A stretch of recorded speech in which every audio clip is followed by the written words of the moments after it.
मेरा नाम उजाला है और ये मेरी बहन काजल है। हम लोग सारियत गांव से हैं। थाना गोरियाकोटी, जिला सिवान है। हम लोग घर से भाग के आए हैं क्योंकि हम लोग पढ़ना चाहते थे, इसीलिए। मेरा उम्र 15 साल है और इसका उम्र 17 साल है। हम लोग के घर वाले बहुत टॉर्चर कर रहे थे शादी के लिए।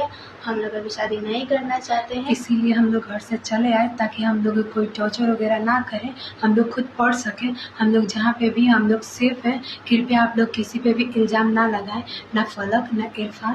हमें कोई भी नई लड़की या लड़का कोई नहीं भगाया है और ना ही कोई फैमिली हमें भगाया है। कृपया किसी भी फैमिली को दोष ना दे और ना ही किसी लड़का को दोष दे और ना ही किसी लड़की को।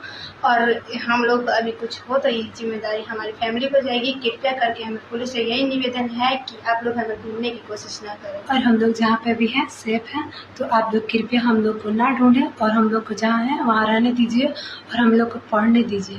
कृपया आप लोग हमें छोड़ दीजिए। हम लोग